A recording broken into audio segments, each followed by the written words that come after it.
and it's PJs and hot chocolate time. I was supposed to be doing this yesterday, but I've just been tired, and I've just been feeling a bit meh because Mother Nature's knocked on my door, you know. She arrived and I've just been feeling a bit meh. So even though I perked up today when my brochure came through the door, that you might have seen today if anyone's seen it, to start my nail course, so stopping a nose at that for, but yeah, that's coming in the week. So so I thought I'd better start this book, because I read the bits the other week, whenever it was, about where we would like to read books, and now I'm going to start the story. So just to jog our memories, it's called The Little Shop of Happy Ever After, which is what I'm looking for, hopefully. So, chapter 1. The problem with good things that happen is that very often they disguise themselves as awful things. And I know about that. It would be lovely, wouldn't it, whenever you're going through something difficult, if someone could just tap you on the shoulder and say, "Don't worry, it's completely worth it. It seems like absolutely horrible crap now, but I promise it will come good in the end." Which I do believe that does happen, but at the time you don't think it's going to. That's me saying that, not the book, by the way. And you could say, "Thank you, fairy godmother." You might also say, "Will I also lose that half a stone?" I hope so. Well, not half a stone, more like a stone for me. And they would say, "But of course, my child." That would be useful, but it isn't how it is, which is why we sometimes plough on too long with things that aren't making us happy, or give up too quickly on something that might yet work itself out. And it is often difficult to tell precisely which is which. Did I say that wrong then?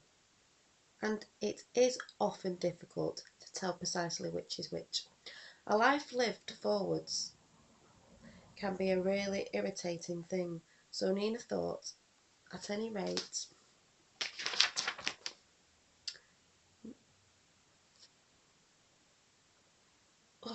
sorry, got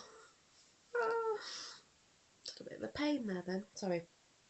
Nina Redmond, 29, was telling herself not to cry in public. If you have ever tried giving yourself a real good talking to, you'll know it doesn't work terribly well. She was at work, for goodness sake. You weren't meant to cry at work. Well, I cry everywhere. I'd cry at work. She wondered if anyone else ever did. Then she wondered if maybe everyone did, even Kathy Neeson, with her stiff, two blonde hair, and her thin mouth like this.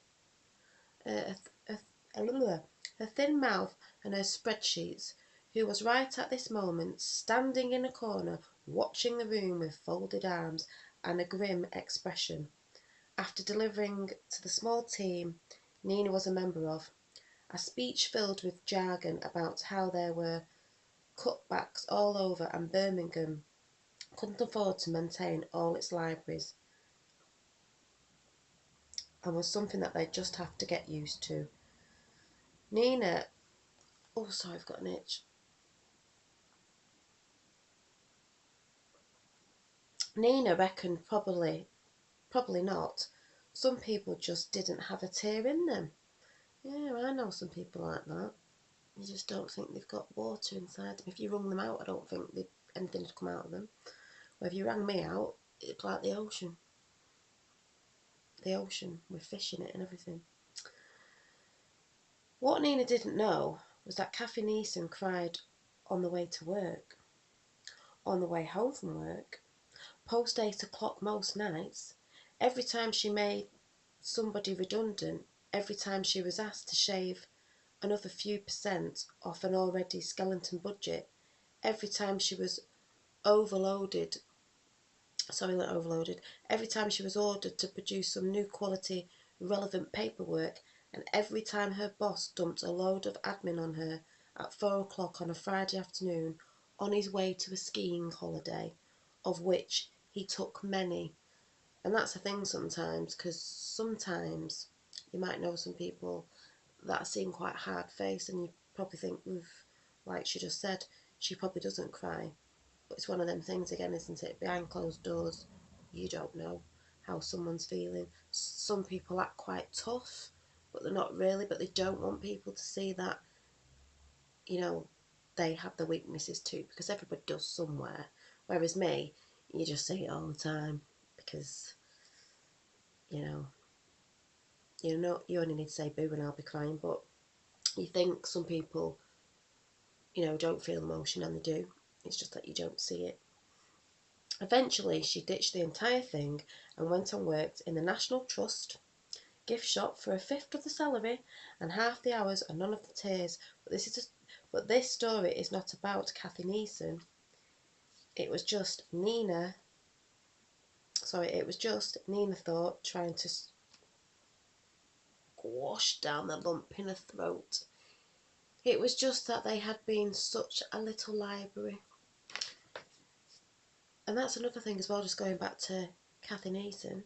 She went and worked somewhere else for less money and less of the tears, because sometimes, you can be in a job, and, in these days it's good to be in a job, but do you really like it?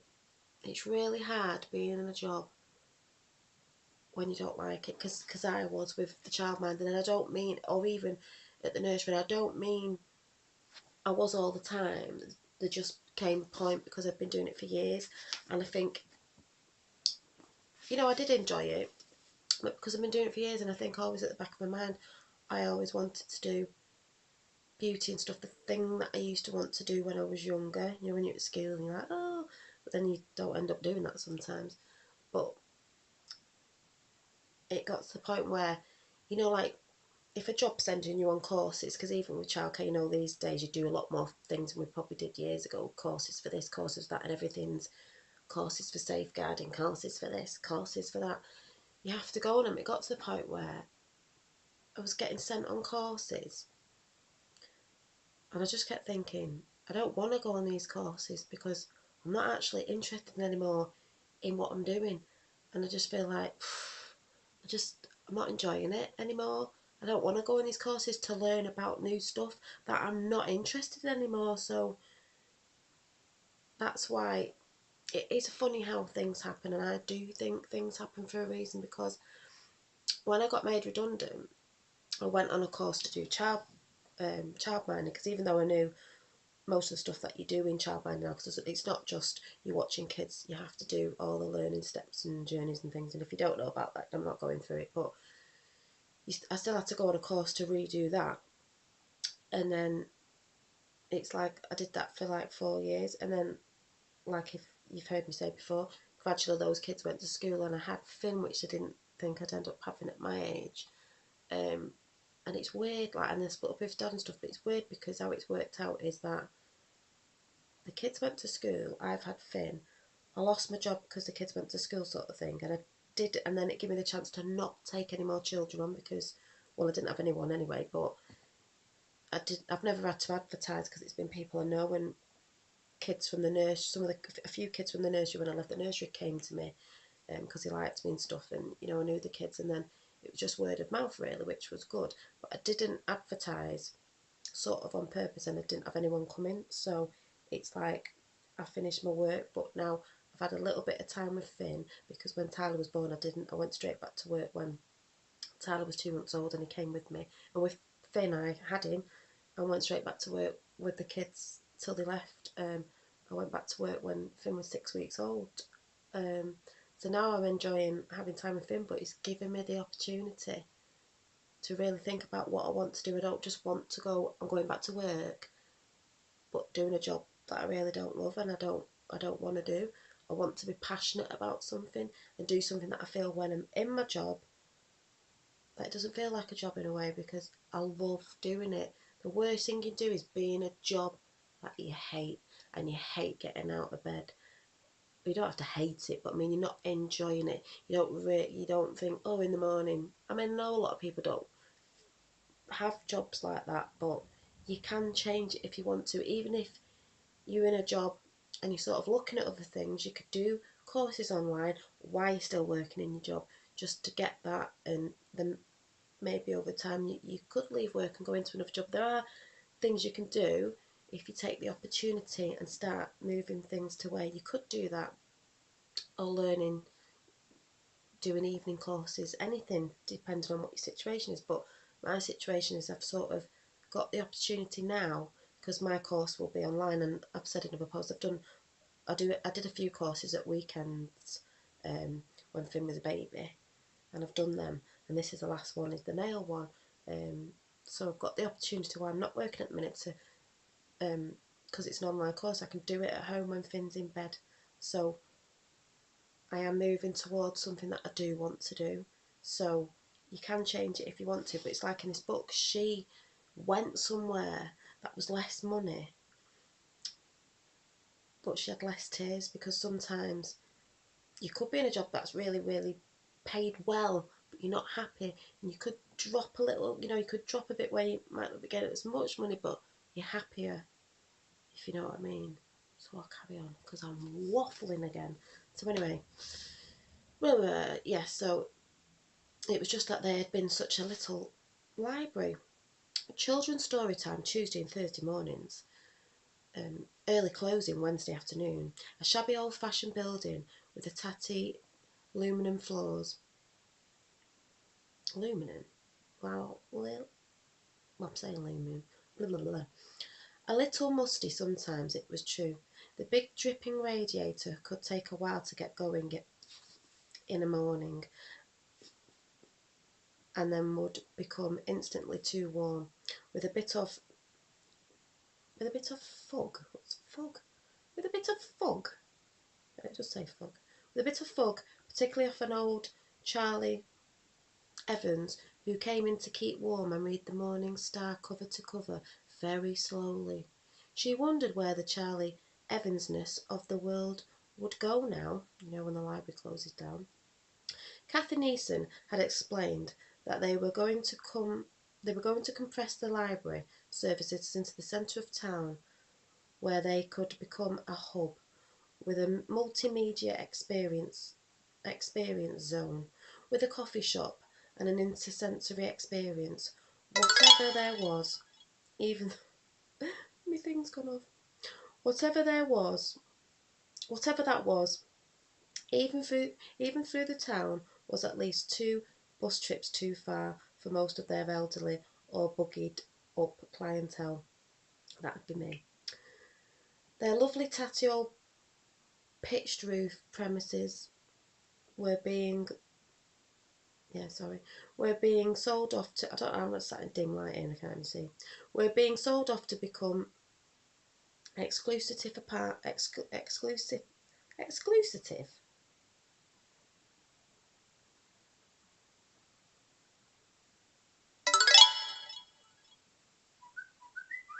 don't even know what that says.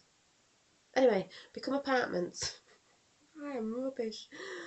That would be well beyond the reach of the librarian's salary. And Nina Redmond, 29, bookworm, with her long tangle of auburn hair, her pale skin with freckles dotted here and there, and a shyness that made her blush or want to burst into tears at the most inappropriate moments. I know she feels I do it all the time. She got the feeling going to the throne.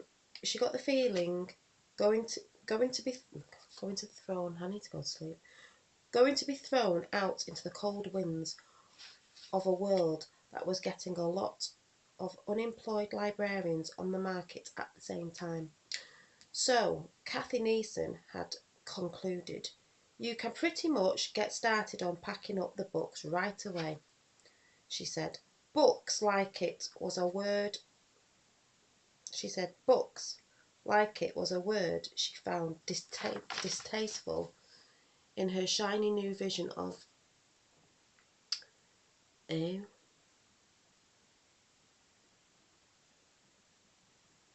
of a shiny new version of something of a services, because I don't know what that says.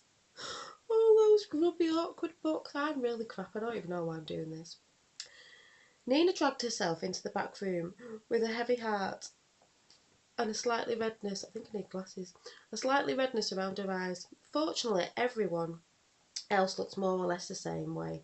Old Rita O'Leary, who should have probably have retired about a decade ago, but was so kind to the clientele that everyone overlooked the fact that she couldn't see the numbers on the on the books, on the decimal system anymore, and filed more or less at random, had burst into floods, and Nina had been able to cover up her own sadness, comforting her. You know who else did this?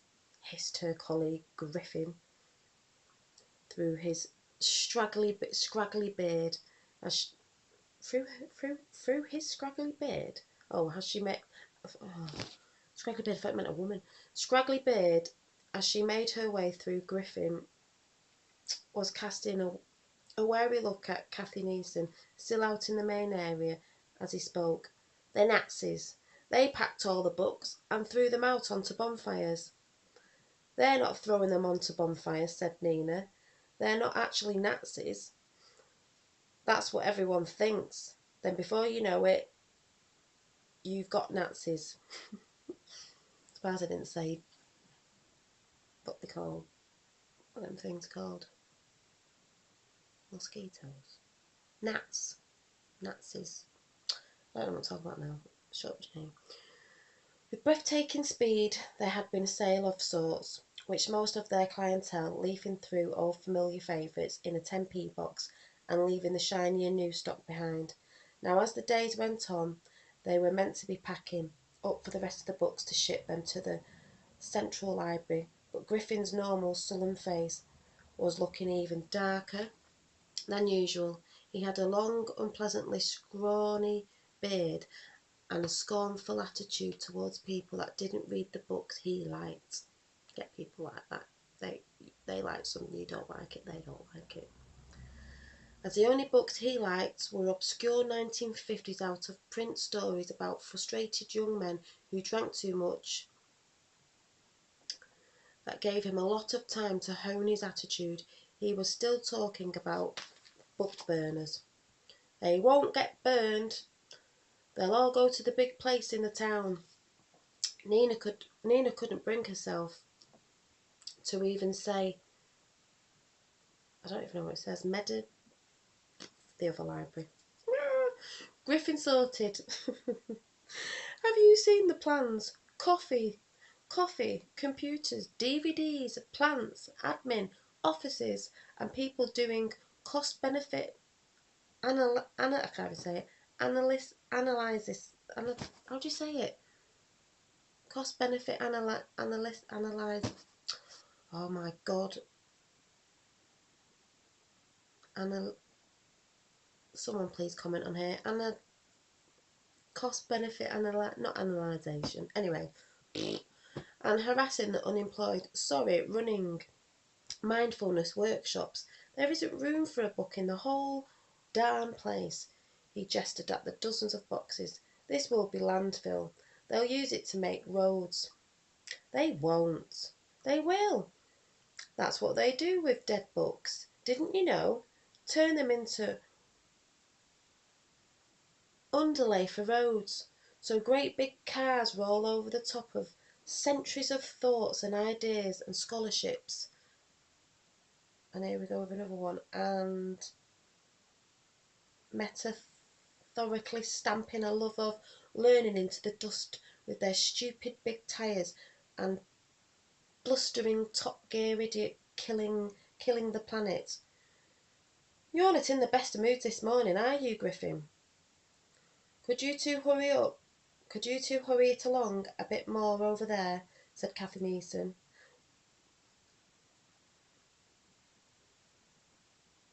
Blustering in. Oh God, I can't see. Sounding anxious. They only had the budget for the collection trucks for one afternoon. If they didn't manage to load everything up in time, she'd be in serious trouble. Yes, commandment. Uber Fuber, and Griffin made under his breath as she blustered out again, her blonde bob still rigid. God, that woman is so evil, it's unbelievable. But Nina wasn't listening. She was looking instead, in despair, at the thousands of volumes around her, so hopeful with her beautiful covers and so hopeful with their beautiful covers and optimistic blurbs. Blurbs? Did I say blurbs? To condemn them to their waste disposal seemed heartbreaking. These were books. To Nina it was like closing down a dog's home, and there was no way that they were going to get it all done today, no matter what Kathy Neeson thought. Which is how, 6 hours later, when Nina's mini metro pulled up in front of the door of her tiny shared house, it was completely and utterly stuffed with volumes. "Oh no," said Surinder, coming to the door and folding her arms over her rather impressive bosom. She had a grim expression on her face. Nina had met her mother, who was a police superintendent.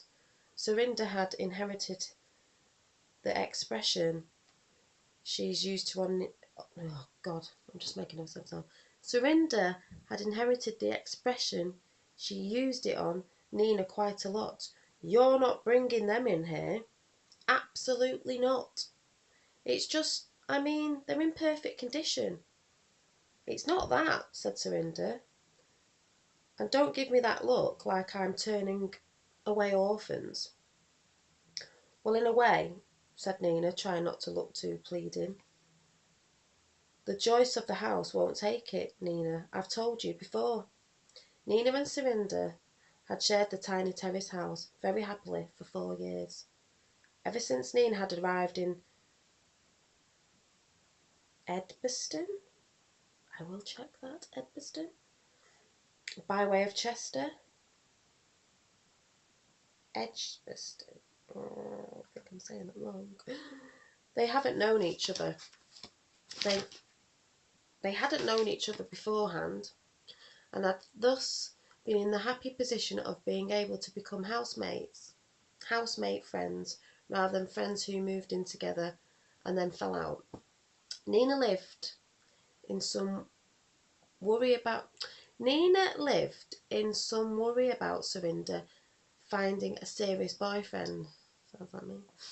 And moving out or moving him in. But desperate a large number of suitors, it hadn't happened yet, which was useful. Surinder would point out there was no reason to think she was the only person this might happen to, but Nina's crippling shyness and solitary habit of reading all the time meant they both reasonably sure that Surinder was going to get lucky first.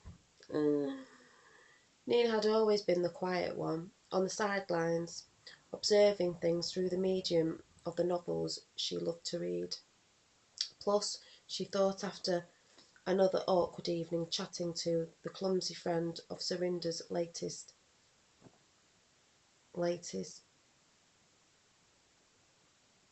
Pamela, what that is. She just hadn't met anyone who compared to the heroes of the books she loved. Maybe that's my problem. A Mr. Darcy, or a Heathcliff, or even in the right mood, a Christian Grey. The nervous, clumsy-handed boys to whom she could never think of anything funny or witty to say really couldn't compare. They didn't stride over Yorkshire moors, looking, swarthy and furious. They didn't refuse to dance with you at the pump room while secretly harbouring a deep, lifelong passion for you. They just got drunk at the Christmas party, as Griffin had, and tried to stick their tongue down your throat, whilst bleating on for bleating on for hours about how their relationship with their girlfriend wasn't actually that serious anyway. That sounds familiar. Surinder was looking furious, and worst of all, she was right. When it came to books, there simply wasn't the space. There were books everywhere. Books on the landing, books on the stairs, books filling Nina's room completely. And I'm going to leave it there because I'm absolutely probably not making any sense. Can't read half of the words because I think I'm just rubbish. I need some glasses. And I need to put the lights up a bit next time I'm like this. So I still don't know what you think about this reading thing. It's just bonkers. But it's funny because, like I just said, you don't know how people feel behind closed doors sometimes. And sometimes, you know, if your job's not making you happy, you might have to sit and think. And maybe think of some ideas that you could work towards in the end to get out of your job you don't like anymore. Because I just think, at my age now, this is what you've got to think about as well. I'm 40 next year. And my mum retires. She rang me today and told me that she said, remember the 6th of November. And I was thinking, yeah, that's bonfire night, but that's the 5th. Remember the 5th of November. She's gone cuckoo. But she said, no, remember the 6th of November. And I thought, what? And she went, because that's when I retire. I was like, oh, right. So she retires this year on the 6th of November. I thought she was talking about bonfire night. And she's always moaned about a job. She's only done shop work with mum. She's nothing wrong with that. But she's always moaned at the particular job that the shop she works at now. You know, and the people there. And this, that, and the other. I mean, it's not too bad because she only works there 3 days a week. But, you know, whatever age you retire at now, and it seems to be getting older and older, that's where you've got to think. If you are someone who sort of complains about your job, can you work in that job till, 60 or pigging 70, I don't know, that we're supposed to be retiring at now? That's what made me sit back and think, I can't do it. I mean, I don't think I could do childcare till that age. Imagine like 60 odd, 70. I'd be in a rocking chair looking after kids, and that ain't going to happen with a dodgy knee or a dodgy hip or something, is it? It's just not going to happen. But that's what you've got to think of as well. If you're not really liking your job, can you work year after year after year after year doing that job? If the answer is no, even if you can't just leave your job now, like I said before, look at things. You could go to night school. There's a lot of courses online you can do that I'm doing where you could get them qualifications while you're still working. And it might make you feel a bit like happier at work, as in I'm working towards something else. I have to work here, but I'm working towards something else that hopefully, you know, in the not long future I can swap. Then I'll be able to go and do the job because I'll have the qualifications to it. And also, if you're at work and it's a bit of a drag, just try, I know it's hard, try your hardest to be positive and just get through that day being a bit more happy, looking the good in something, just because it'll make your day go faster. Because the worst thing is if you're not liking a job and you're looking at the clock thinking, oh God, you know, when's it 5 o'clock, whatever time you finish, when's it 5 o'clock? Ooh, it just drags. You know, when you're being miserable and looking at the clock all the time, it just drags, and it just seems to drag and drag and drag, and that just makes it more miserable. But you can do something about it. If you really want to change, you can do it. You've just got to make little steps to get the ball rolling. So that's all I want to say. I am really crap at this, but night, and I'll see you next time. Hopefully, what day are we on? Hopefully Thursday.